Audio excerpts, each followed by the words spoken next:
नमस्कार मित्रांनो, स्वागत आहे आपलं आपल्या चॅनलमध्ये, ज्याचं नाव आहे SP इन्फॉर्मेशन. जीवनाच्या प्रत्येक क्षेत्रात अशी एक गोष्ट म्हणजेच द वन थिंग असते जिच्यावर लक्ष केंद्रित करताच आपले ध्येय आपण अल्पावधीत साध्य करू शकतो. कोणतीही कला किंवा कौशल्य शिकण्यासाठी आपल्याला एका वेळी एकच गोष्ट करता येते हे समजायला पाहिजे.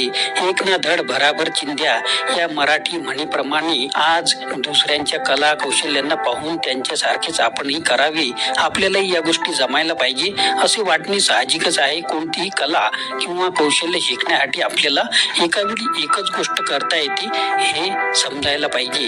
करिअर, आरोग्य, वैयक्तिक नातेसंबंध, आध्यात्मिक विकास, मानसिक स्वास्थ्य अशा जीवनाच्या प्रत्येक क्षेत्रात अशी एक गोष्ट म्हणजे द वन थिंग असते जिच्यावर लक्ष केंद्रित करताच आपले ध्येय आपण अल्पावधीत साध्य करू शकतो. गॅरी केलर आणि जी पापासेन याच कळीच्या मुद्द्याकडे आपले लक्ष वेधतात. शिवाय ती एक गोष्ट कशी करायची, कशी शोधायची याचा मार्ग दाखवतात. जगभरात गाजलेलं हे पुस्तक आता मराठी वाचकांनाही या व्हिडिओच्या माध्यमातून मी आपल्याला समोर आणणार आहे. एक ना धड भाराभर चिंध्या या मराठी म्हणीप्रमाणे आज दुसऱ्यांच्या कला कौशल्यांना पाहून त्यांच्यासारखी आपणही करावी, आपल्याला या गोष्टी जमायला पाहिजे असे वाटणे अगदी साहजिकच आहे. कारण आपल्यासारखीच कौशल्य करून पाहण्याची, त्याकडे आकर्षित होण्याची ओढ लोकांना सुद्धा असते. मग तसे करण्यासाठी, लोकप्रिय गोष्टी शिकण्यासाठी, आत्मसात करण्यासाठी आपणही तयारी करायला लागतो. परंतु आपण काही काळ प्रयत्न करून आपल्याला नाही जमणार, अवघड आहे असं म्हणून एखादी दुसरी गोष्ट, एखादी कौशल्य आपण शिकायला लागतो. नृत्य पाहून नृत्यकला शिकण्याची आवड निर्माण होते. काही दिवसानंतर मग चित्रकला शिकणे, परत कुठे गाणे शिकण्यासाठी चित्रकला सोडणे. कोणतीही कला किंवा कौशल्य शिकण्यासाठी आपल्याला एका वेळी एक गोष्ट करता येते हे समजायला पाहिजे. नृत्य, गायन, वादन, चित्रकला, जादू असेच करून सर्व गोष्टी थोड्या थोड्या करून तुम्ही शिकलात, परंतु आणि त्या तुम्हाला थोड्या थोड्या आत्मसात होतीलही.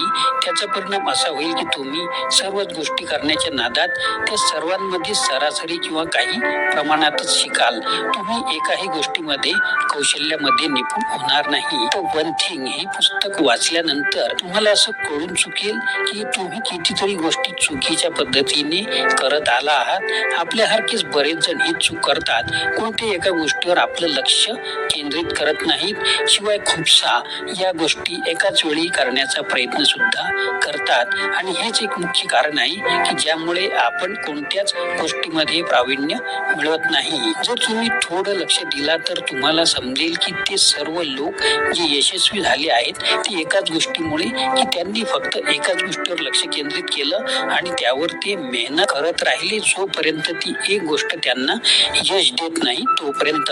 उदाहरणार्थ घ्यायचं झालं तर सचिन तेंडुलकर साठी ती एक गोष्ट क्रिकेट होती, तर वॉरेन बफेट साठी ती एक गोष्ट गुंतवणूक किंवा शेअर मार्केट होती. मोहम्मद अली साठी ती एक गोष्ट बॉक्सिंग होती आणि रोनाल्डो साठी ती एक गोष्ट फुटबॉल होती.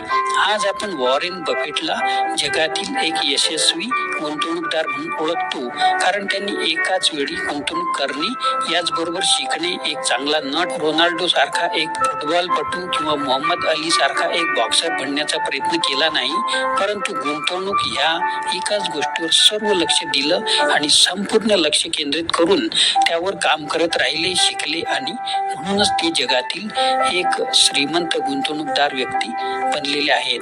त्याचप्रमाणे जर तुम्हालाही असेच असामान्य, एक्स्ट्रा ऑर्डिनरी कर्तृत्व कार्य करायचे असेल तर तुम्हालाही एकाच गोष्टीवर लक्ष केंद्रित करायला पाहिजे.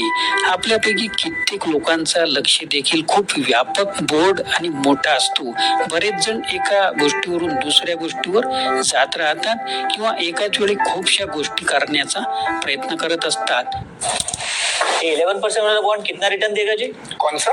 11% वाला बॉन्ड सर 11% असतात.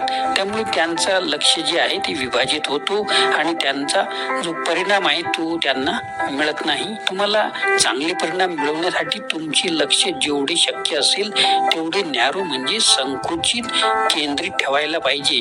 उदाहरणार्थ सूर्याची किरणे कागदावर व्यापक प्रमाणात पडली तरी त्यावर काही फारसा फरक पडत नाही, काही परिणाम देखील होत नाही. परंतु तुम्ही जर भिंगाच्या मदतीने त्याच सूर्यकिरणांना एकत्रित करून एकाच जागी केंद्रित कराल तेव्हा तीच किरणे त्या कागदावर जाळतात, त्या कागदाला जाळून टाकतात. संकुचित लक्ष केंद्रित ठेवायचं म्हणजे ज्या गोष्टी कमी महत्वाच्या आहेत त्याकडे दुर्लक्ष करायची आणि फक्त त्यावर लक्ष द्यायचं ज्या सर्वात जास्त महत्वाच्या आहेत. लक्षात ठेवा, जर तुम्ही 2 सशांना एकाच वेळी पकडण्याचा प्रयत्न केला तर तुम्ही त्यांना पकडू शकणार नाही.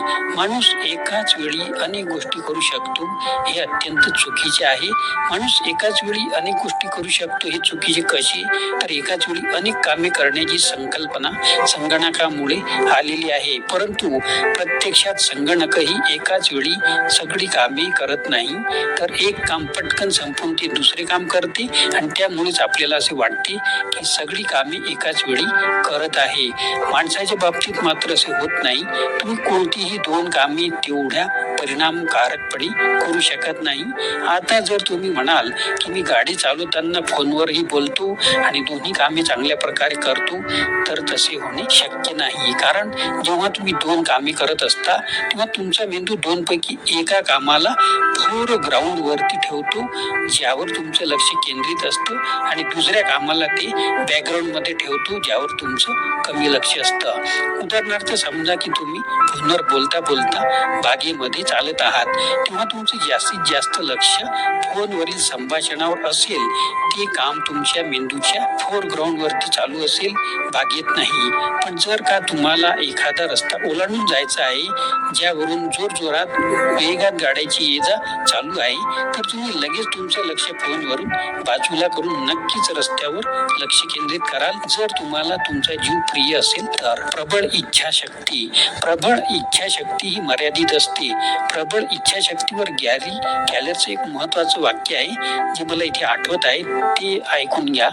प्रबळ इच्छाशक्ती ही एका बॅटरी सारखी असते जी सकाळी फुल भरलेली असते आणि संध्याकाळ होईपर्यंत ती सगळी अगदी संपून जाते.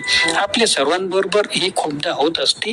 जेव्हा आपण एखादे चांगले नियोजन करतो की ही कामे मी उद्या दिवस संपेपर्यंत कशाही स्थितीमध्ये संपवणार. उदाहरणार्थ मी उद्या सकाळी उठून योगा व ध्यान करणार, नंतर महत्वाची कामे करणार, संध्याकाळी सतार वाजवणार वगैरे वगैरे, आणि शेवटी रात्री माझ्या नव्या व्यवसायाच्या उद्योगाच्या कल्पनेवर काम करणार, विचार करणार. परंतु दुसऱ्या दिवशी रात्र होईपर्यंत ही सर्व कामे कधीच पूर्ण होत नाहीत. असा अनुभव आपल्याला आला असेल. कारण जेव्हा आपण काम सुरू करतो तेव्हा सुरुवातीची काही कामे चांगली करतो, कारण तेव्हा आपली प्रबळ इच्छाशक्ती फुल भरलेली असते. परंतु संध्याकाळ होईपर्यंत आपण चांगले काम करू शकत नाही, कारण तोपर्यंत आपली प्रबळ इच्छाशक्ती संपत आलेली असते. आणि जर का आपण जबरदस्तीने ते काम करण्याचा प्रयत्न केला तर ते काम चांगल्या प्रकारे होत नाही. तुम्हाला जर परिणामकारक परिणाम हवे असतील तर तुम्हाला तुमचं सर्वात महत्वाचं काम सर्वात आधी करावं लागेल, म्हणजे सकाळीच केलं पाहिजे, रात्रीसाठी कधीच राखून ठेवू नये. आता प्रश्न असा येतो की सकाळी अगोदर सर्वात आधी करायचं काम ते कोणतं असेल? या प्रश्नाच्या उत्तरासाठी तुम्हाला स्वतःला 2 प्रश्न विचारावे लागतील. ते 2 प्रश्न तुमच्यासाठी खूप महत्वाचे आहेत, जे तुम्ही स्वतःला नेहमीच विचारत राहिलं पाहिजे. तुमची ती एक गोष्ट काय आहे? ती एक गोष्ट नेहमी करत आला आहात आणि नेहमी करत राहणार आहात. ती कोणती एक गोष्ट आहे जी तुम्ही आता केल्याने बाकीच्या गोष्टी सोप्या होतील किंवा कमी गरजेच्या होतील? ती एक गोष्ट जी तुम्हाला तुमचे ध्येय उद्दिष्ट पूर्ण करण्यासाठी मदत करेल. या प्रश्नांना नीट लक्षात ठेवा, कारण याच प्रश्नांच्या आधारावर द वन थिंग हे पूर्ण पुस्तक लिहिलं गेलं आहे. लेखक गॅरी केलर आपल्या मोठ्या ध्येय उद्दिष्टांना करण्यापासून रोखतात.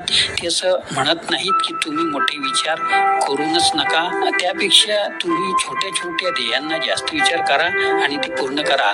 बरेच लोक आपले वार्षिक ध्येय, मासिक ध्येय, साप्ताहिक ध्येय किंवा दिवसाचं ध्येय असं लक्ष केंद्रित करतात, परंतु त्यांच्यासाठी हेच चांगले आहे की त्यांनी आपल्या आत्ताच्या ध्येयावरती लक्ष केंद्रित करायला पाहिजे. नेमकं काय करायला पाहिजे की ज्यामुळे तुम्हाला तुमचं दिवसाचं ध्येय पूर्ण करण्यासाठी मदत होईल? आता तुम्ही काय करू शकता की ज्यामुळे तुमचं महिन्याचं किंवा आठवड्याचं ध्येय पूर्ण करण्यास तुम्हाला मदत होईल? किंवा तुम्ही असं काय करू शकता की ज्यामुळे तुमचं वार्षिक ध्येय पूर्ण करण्यासाठी तुम्हाला मदत होईल? अशा गोष्टी पण विचार करू शकतो. कृती छोटी, परिणाम मोठा. लेखक म्हणतात की तुमची ध्येय ही एका डॉमिनो सारखी असतात. जर तुम्हाला हे माहित असेल की एक डॉमिनो आपल्यापेक्षा 50% मोठा असलेल्या डॉमिनोला पाडू शकतो, तर तुम्ही 2 इंचचा डॉमिनो घ्याल आणि त्याच्या शेजारी 50% मोठा डॉमिनो लावाल आणि त्यानंतर त्यापेक्षा 50% मोठ्या डॉमिनोला ठेवाल आणि असेच पुढे करत जाल तर तुमच्या 23व्या डॉमिनो असेल तो आयफेल टॉवर एवढा असेल आणि तो 57व्या डॉमिनो असेल तो एवढा मोठा असेल की तो चंद्र आणि पृथ्वी यांच्यातील अंतर पूर्ण करू शकेल एवढा मोठा असेल. याचप्रमाणे असं समजा की 57वा डॉमिनो आहे तो तुमच्या आयुष्यातलं सर्वात मोठं ध्येय आहे आणि त्याला तुम्ही सरळ पाडण्याचा प्रयत्न करत आहात, तर तुम्ही येथे नक्कीच अयशस्वी ठराल. त्यामुळे तुम्हाला तुमचे सर्व वार्षिक, मासिक, साप्ताहिक, दैनंदिन या विरुद्ध दैनंदिन, साप्ताहिक, मासिक, वार्षिक असे उलट दिशेने ठेवावे लागतील की जेव्हा तुम्ही तुमच्या आताच्या ध्येयाला पूर्ण करता तेव्हा ते एक डॉमिनो परिणाम, डॉमिनो इफेक्ट तयार करेल आणि तुमच्या सर्व ध्येयांना एका मागून एक पूर्ण करेल आणि शेवटी तो तुमच्या सर्वात मोठ्या ध्येयाला देखील पूर्ण करेल. यश हे तुम्हाला पायरी दर पायरी एका मागून एक मिळेल, सर्व एकदाच मिळणार नाही. जर तुम्हाला अब्जाधीश व्हायचे असेल तर अगोदर कोट्याधीश बनण्याचा प्रयत्न करा, त्याही अगोदर लक्षाधीश बनण्याचा प्रयत्न करा आणि ते ध्येय पूर्ण करा. आणि हा सर्वात चांगला मार्ग आहे दीर्घकाळासाठी यशस्वी होण्याचा.